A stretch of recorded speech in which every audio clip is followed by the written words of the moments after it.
Hello students, आज हम करने वाले हैं क्लास 9 का chapter number 10 that is gravitation. Gravitation start करने से पहले कि ग्रेविटेशन क्या है, हम जर्नल जो डेली लाइफ में हम जो कुछ चीज़ें देखते हैं उनके बारे में let's discuss about them, right.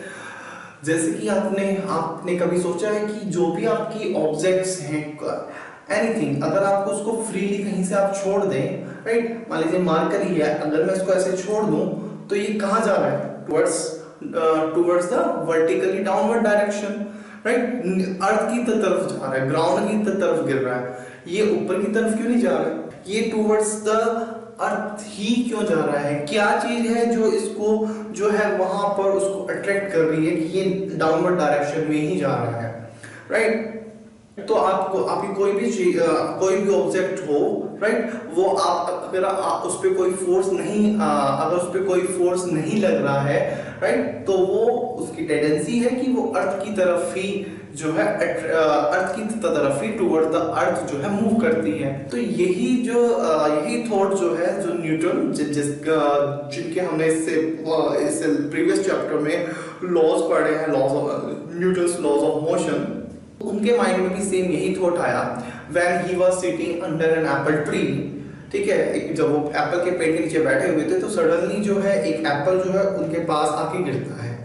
ठीक है, तो वो उनके माइंड में भी यही थॉट आया कि ये जो एप्पल है ये आपका ग्राउंड पे ही आके क्यों गिरा, ये अपवर्ड डायरेक्शन में भी तो जा सकता था। ऐसा क्या है कि एप्पल जो है ग्राउंड पे ही आके गिरा? तो ये जो अट्रैक्शन है, ये जो फोर्स जो अर्थ लगा रही है ऑब्जेक्ट्स पर, जिसकी वजह से जिस रीजन से कोई भी ऑब्जेक्ट जिसको हम अगर फ्रीली छोड़ दे तो वो अर्थ की तरफ ही अट्रैक्ट होती है। ये जो फोर्स ऑफ अट्रैक्शन है, यही हमारा ग्रेविटेशन है, ये राइट। तो यही हमारा यहाँ पे ग्रेविटेशन है, ग्रेविटेशनल फोर्स है, that's force of attraction between the objects. और ऐसा नहीं है कि ये जो आपका फोर्स ऑफ अट्रैक्शन है ये वन साइडेड है कि अर्थ ही सबको अपनी तरफ अट्रैक्ट कर रही है। इट्स म्यूचुअल, मींस कि अगर अर्थ एप्पल को अट्रैक्ट कर रही है तो एप्पल भी अर्थ को अट्रैक्ट कर रहा है। आपने न्यूटन का थर्ड लॉ पढ़ा है, स्टडी किया है, क्या था? Every action have an equal and opposite reaction. That means कि अगर अर्थ एप्पल को अट्रैक्ट कर रही है तो एप्पल भी अर्थ को अट्रैक्ट करेगा, ये करना चाहिए, राइट। तो you are right, yes, apple also attract the earth. लेकिन फिर ये बात आती है कि अगर एप्पल भी अट्रैक्ट कर रहा है, if it also applying equal and opposite force on the earth, then अर्थ क्यों नहीं एप्पल की तरफ मूव कर रही है? एप्पल ही अर्थ की तरफ मूव क्यों कर रही है? कोई भी ऑब्जेक्ट है वो अर्थ की तरफ ही मूव क्यों करती है?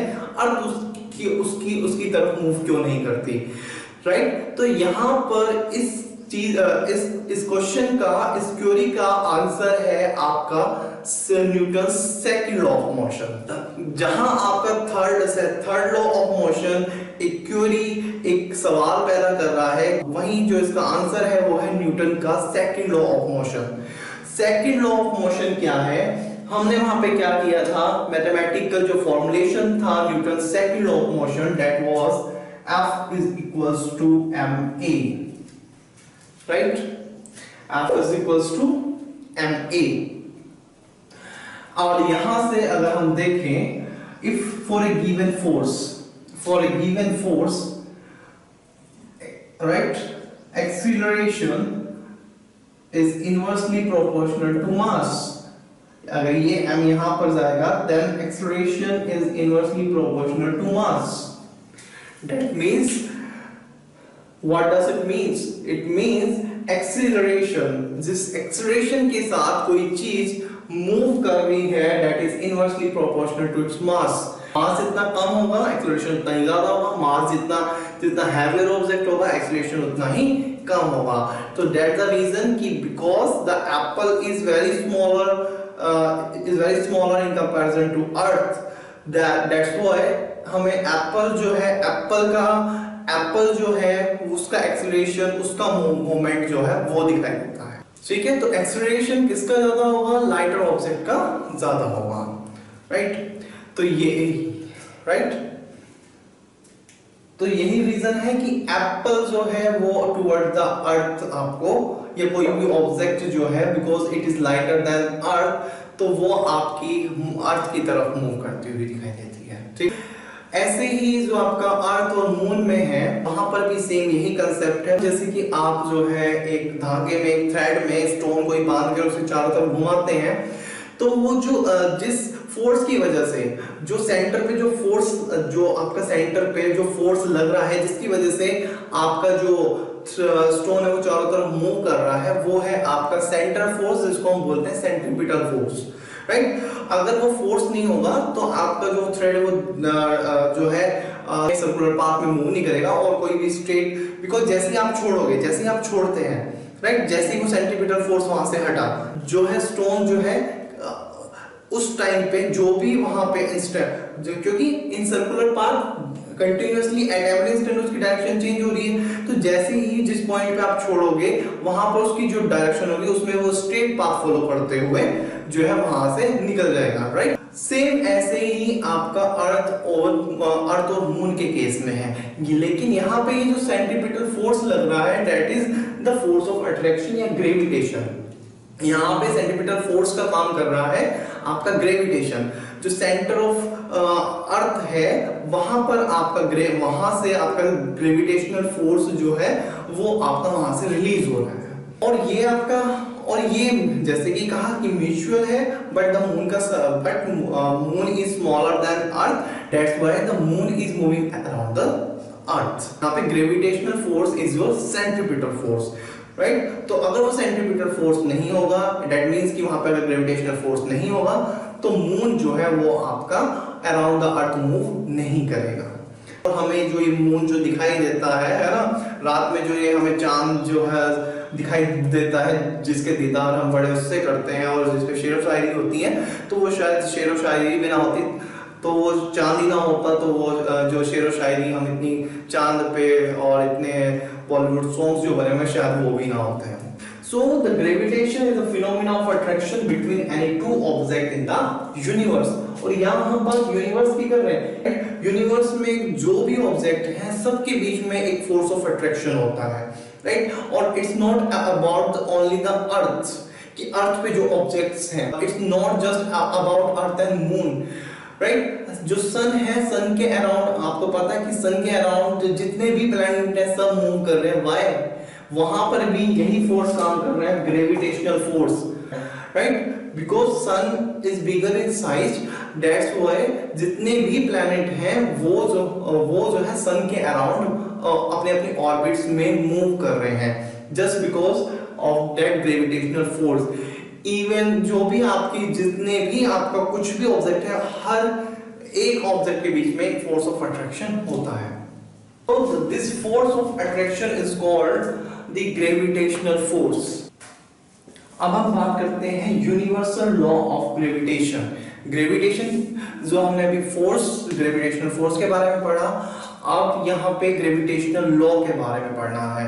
न्यूटन्स या फिर इसको हम Newton's universal law of gravitation भी इसको हम बोलते हैं, राइट। तो ये फोर्स क्या कहता है, if there is two objects of mass m1 and m2, right. दो ऑब्जेक्ट्स हैं, एक का मास m1 है और दूसरे का मास m2 है, राइट। और उनके सेंटर्स के बीच में जो डिस्टेंस है वो r है, राइट। कुछ बुक्स में ये d दिया हुआ है और इसको कैपिटल M और स्मॉल m से भी डिनोट किया हुआ, तो दैट्स योर चॉइस कि आप इसको किससे डिनोट कर रहे हैं, ठीक है। तो दो ऑब्जेक्ट्स हैं a एंड b, उनका मास m1 एंड m2, ठीक है। वो हैवियर लाइटर है, सेम साइज की किसी भी तरह के ऑब्जेक्ट्स हो सकते हैं, ठीक है। उनके सेंटर टू सेंटर जो डिस्टेंस है दैट इज r, ठीक है। And there is a force of attraction F, right. ये gravitational force F is a gravitational force, ठीक है। अब क्या है, what this law said, ये लॉ अब क्या कहता है, every object in the universe attract every other object with a force, right। ये आपको पता है कि every object, कोई भी ऑब्जेक्ट है इस यूनिवर्स में तो दूसरे ऑब्जेक्ट को अट्रैक्ट करता है, right। which is, अब ये जो अट्रैक्शन है is directly proportional to the product of their masses। ये जो है डायरेक्टली प्रोपोर्शनल है, F जो ग्रेविटेशनल फोर्स है, फोर्स ऑफ अट्रैक्शन है, that is directly proportional to the product of their masses. जो भी इनके मासेस हैं उनके डायरेक्टली प्रोपोर्शनल है, उनके प्रोडक्ट के डायरेक्टली प्रोपोर्शनल है, राइट। सेकंड चीज सेकंड जो बात इसमें बोलता है वो and inversely proportional to the square of the distance between them। और इनवर्सली प्रोपोर्शनल है F gravitational force is inversely proportional to the square of the distance between them. इनके बीच की जो डिस्टेंस है दैट इज R, उसके inversely proportional है, right. तो the force, the gravitational force, that force of attraction is directly proportional to the product of their masses and inversely proportional to the square of the distance between them। तो it means कि जितना ज्यादा मास होगा force उतना ही force of attraction उतना ही ज्यादा होगा। जितना हैवियर ऑब्जेक्ट होगा, जितने हैवियर ऑब्जेक्ट होंगे उनके बीच में जो फोर्स ऑफ अट्रैक्शन है उतना ही ज्यादा होगा, राइट। और जितना उनके बीच में डिस्टेंस जो है बढ़ती रहेगी, दूरियां बढ़ती रहेंगी, राइट, दूरियां बढ़ती रहेंगी, उतना ही फोर्स ऑफ अट्रैक्शन कम होता जाएगा, राइट। और ये आपका एक जनरल लाइफ में भी आपका यही आपका एक रूल होता है ना, कि दूरियां जितनी ज्यादा होंगी अट्रैक्शन, फोर्स ऑफ अट्रैक्शन जो एक अट्रैक्शन होता है वो उतना ही कम हो जाता है, बातचीत उतनी कम हो जाती है, राइट। तो जनरल लाइफ में जो आपका जो एक जनरल लाइफ में जो आपका एक्सपीरियंस रहता है वही यहाँ पे फॉलो हो रहा है, राइट।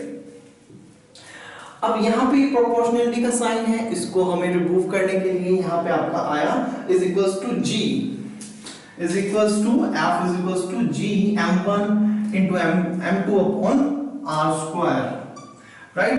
और यहाँ पर ये जो G है, राइट, इसको हम बोलते हैं G is a universal gravitational constant, right. तो ये जो G है ये आपका यूनिवर्सल ग्रेविटेशनल कांस्टेंट है जो कि हमने यूज किया है प्रोपोर्शनलिटी के साइन को रिमूव करने के लिए। अब बात करते हैं SI unit of G। Force की यूनिट तो आपको पता ही है, now we have SI unit of G of gravitational constant, ठीक है।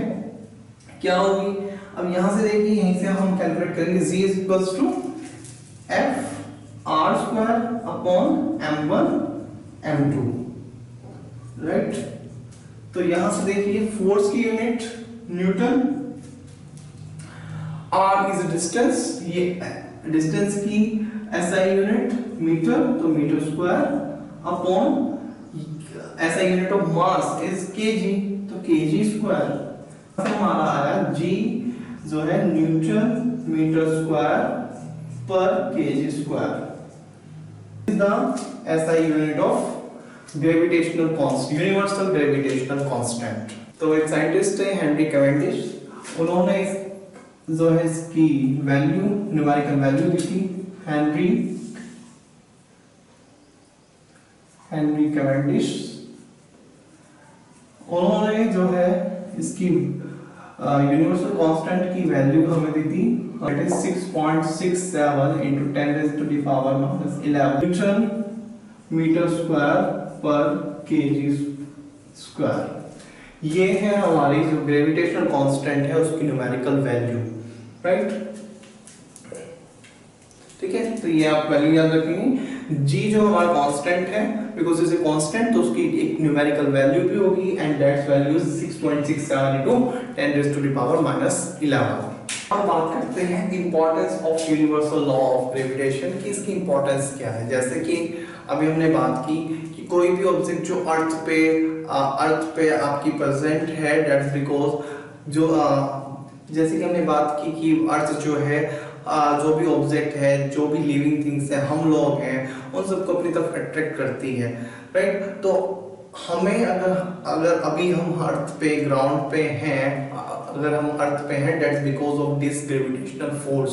अगर ग्रेविटेशनल फोर्स ना होता तो क्या है कि जैसे स्पेस में है, स्पेस में क्या होता है कि आपका ग्रेविटेशनल फोर्स नहीं होता, तो वहाँ क्या है कि जो एस्ट्रोनॉमर्स जाते हैं वो आपके ऐसे ही ऐसे जो है स्पेस में घूमते रहते हैं, राइट। तो बिकॉज वहाँ पे फोर्स ऑफ अट्रैक्शन या ग्रेविटेशनल फोर्स जो है वो है ही नहीं वहां पे, राइट। तो अगर यहाँ पर भी ऐसा ही होता तो हम लोग जो है यहाँ पर इस तरह से इतना कंफर्टेबली यहाँ पे मूव ना कर रहे होते, राइट।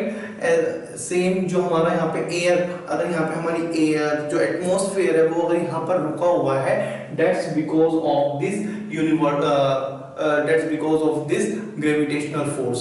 तो अगर यहाँ पे अर्थ पे लाइफ पॉसिबल है, that's because of that gravitational force. तो you can imagine how important is that gravitational force, है ना। मून जो आपका जो है अर्थ के अराउंड जो है मूव कर रहा है, that's because of gravitational force.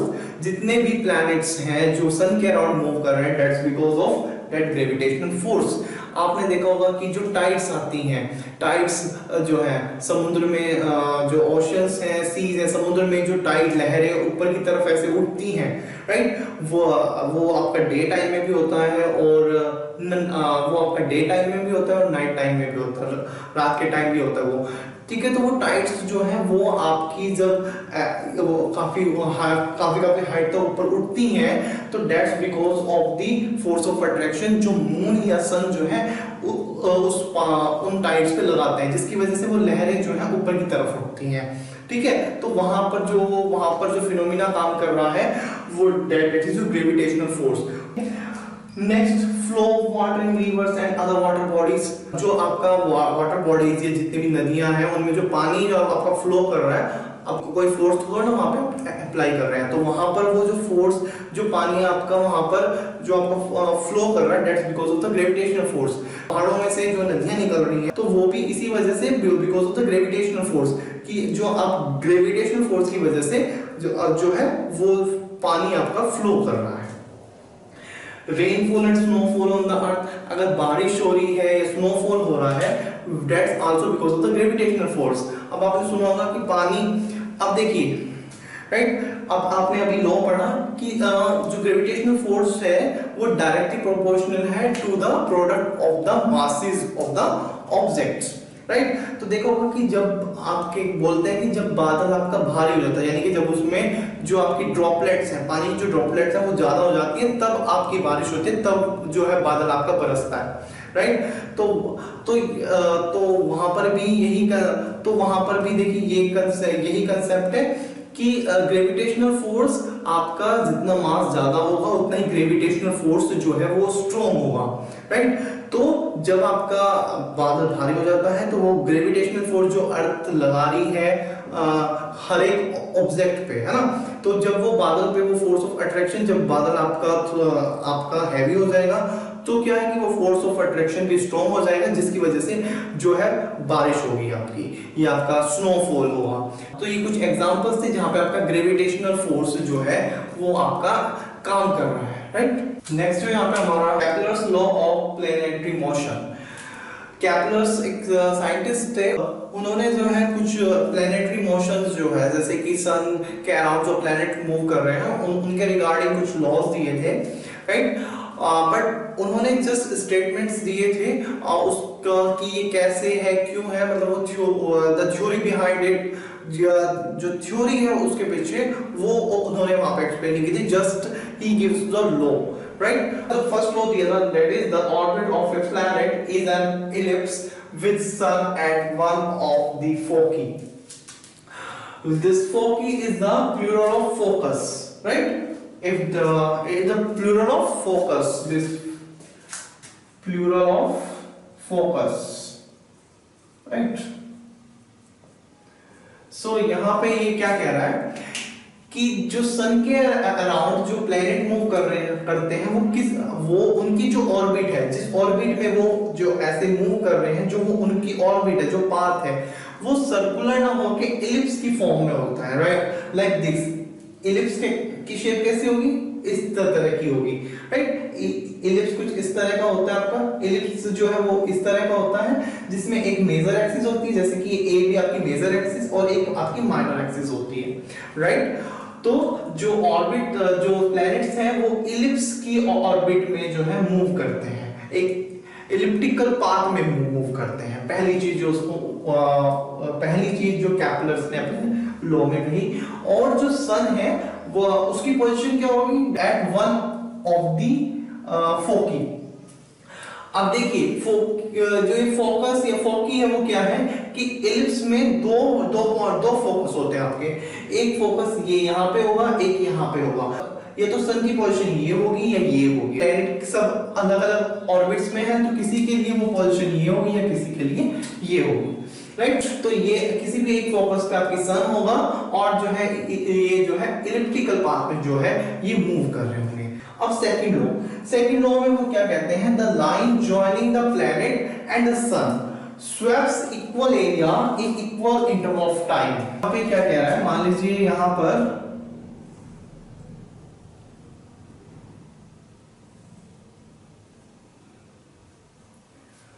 Right,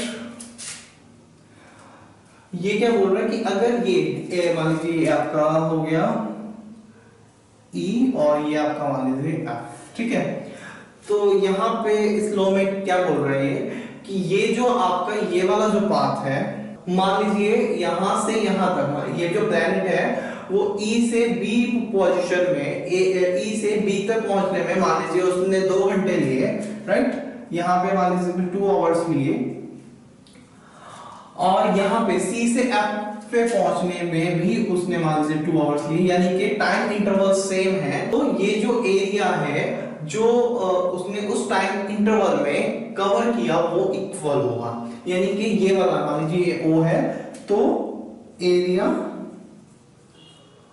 of OEB equal होगा एरिया ऑफ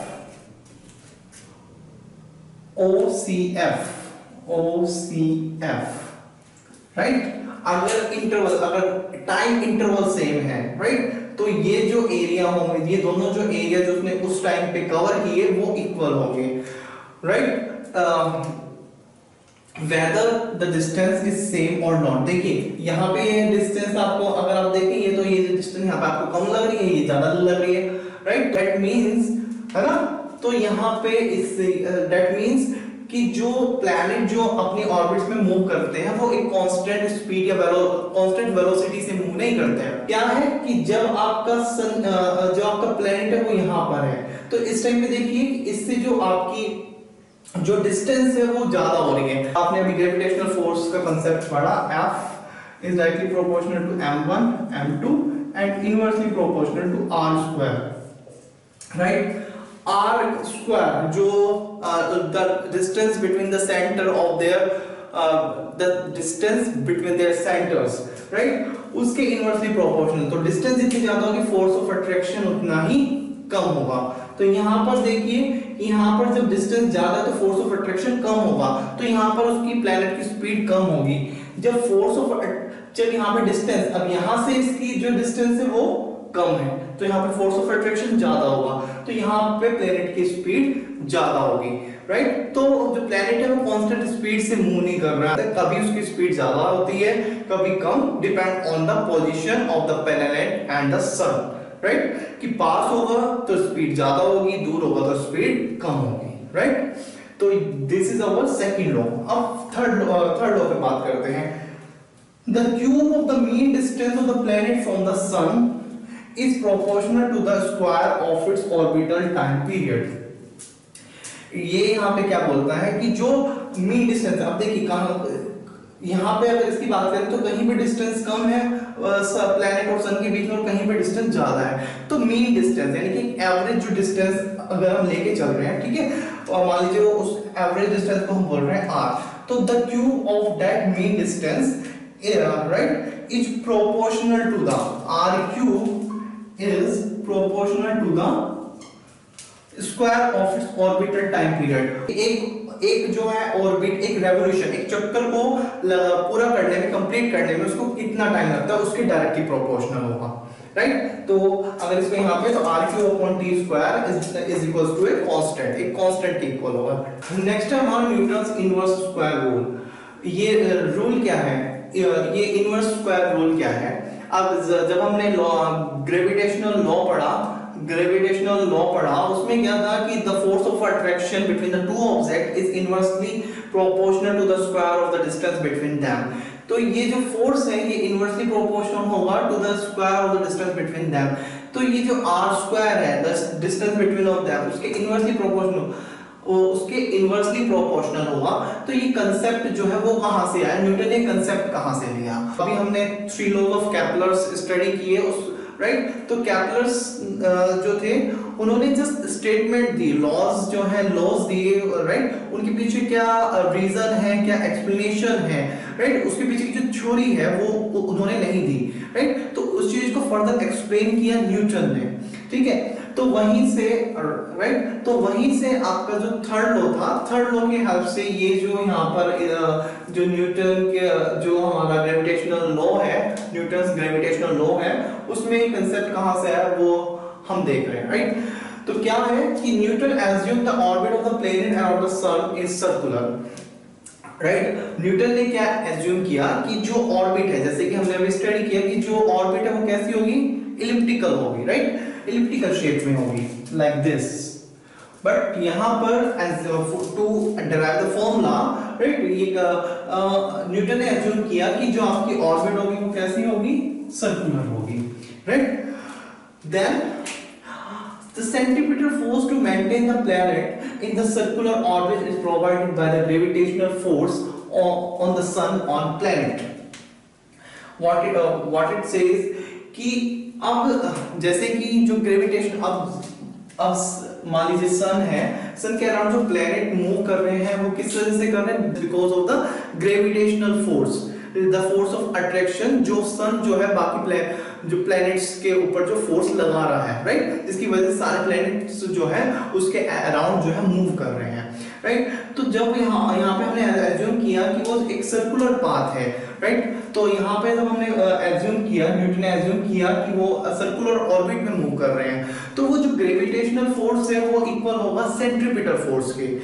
अगर कोई भी ऑब्जेक्ट सर्कुलर पाथ में मूव कर रहा है, जैसे कि हमने थ्रेड और स्टोन का एग्जांपल लिया, तो उस पे जो है सेंट्रीपिटल फोर्स अप्लाई होता है, ठीक है।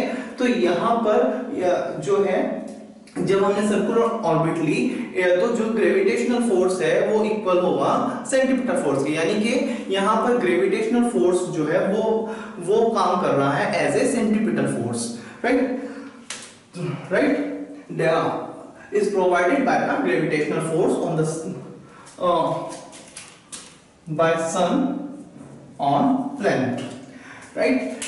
और ग्रेविटेशनल फोर्स जो आपका सेंट्रीपिटल फोर्स होता है वो होता है, और सेंट्रीपिटल फोर्स क्या होता है आपका F is equals to, this is the centripetal force is equals to mv square upon r right? m is the mass of the planet, v is the velocity of the planet, जिस velocity के साथ वो सन के around जो move कर रहा है, और r है यहाँ पे this radius right, radius of the orbit, ठीक है।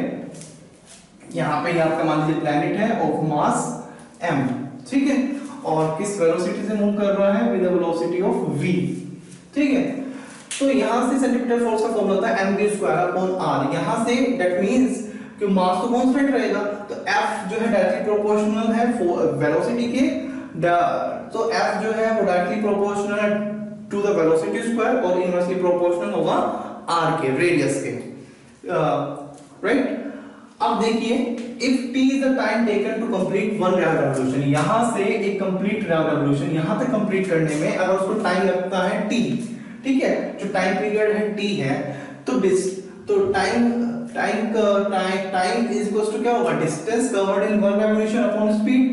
यही होता है फॉर्मूला, स्पीड क्या होती है, डिस्टेंस अपॉन टाइम, तो टाइम क्या होगा, डिस्टेंस अपॉन स्पीड राइट। अब distance covered in one revolution, जब सर्कुलर पाथ है तो ये डिस्टेंस कवर करने में, यानी कि ये क्या है आपका सर्कमफ्रेंस है सर्कल की, ठीक है। तो एक रेवोल्यूशन में उसने कितनी डिस्टेंस कवर की, that equal to the circumference of the circle, कि सर्कल का सर्कमफ्रेंस कितना है 2 pi r right, upon speed कितनी, वेलोसिटी v। यहां से हमारा v आ जाएगा 2 पाई r अपॉन v यहाँ पे, और ये t यहां आ जाएगा 2 pi r upon t right. अब यहाँ पे क्या किया, अब यहाँ से ये 2 पाई तो हमारा कांस्टेंट रहेगा, पाई की वैल्यू भी कांस्टेंट है और 2 की भी, तो v जो है velocity directly proportional to r and inversely proportional to t। अब अगर हम इसका v का स्क्वायर कर दें तो क्या होगा, r स्क्वायर t स्क्वायर सबका स्क्वायर हो जाएगा। अब हमने क्या किया, यहाँ पे r से ही मल्टीप्लाई की और r से ही डिवाइड कर दिया, ठीक है। इसी यहीं पर अगर हम इसी की मल्टीप्लाई r से ही मल्टीप्लाई कर दें और r से ही डिवाइड, बात तो एक ही है ना, r से r कैंसिल आउट, राइट। लेकिन हमने इसको इस तरीके से लिखा 1/r, राइट।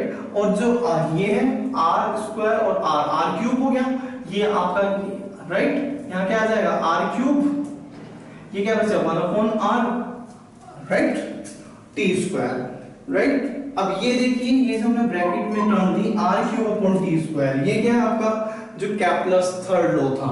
थर्ड लॉ में क्या था कि the cube of the mean distance is proportional to the square of the time period, right। r³ is directly proportional to t² या r³/t² is equal to a constant, ठीक है। तो that means कि ये हमारा क्या है, कांस्टेंट है, राइट। ये क्या है हमारा कांस्टेंट है। दैट मींस कि जब ये तो कांस्टेंट है, यानी कि हमारी v स्क्वायर की वैल्यू किस पे डिपेंड करेगी, r पे। v square will be inversely proportional to r। देखिए कौन जो कांस्टेंट वैल्यू है, कांस्टेंट वैल्यू से तो कुछ फर्क पड़े वो तो उतनी ही रहेगी जो कांस्टेंट चीज हो गई, ठीक है। तो यहाँ पर भी क्या है कि अब v स्क्वायर डायरेक्टली जो है v स्क्वायर की जो वैल्यू वो डिपेंड करेगी r पे, राइट। अब क्या है यहाँ पर, राइट। तो अब देखिए इक्वेशन फर्स्ट और सेकंड, जब ये v स्क्वायर की वैल्यू हम इक्वेशन फर्स्ट में रखते हैं, राइट, तो यहां से क्या आ जाएगा, from equation first and second,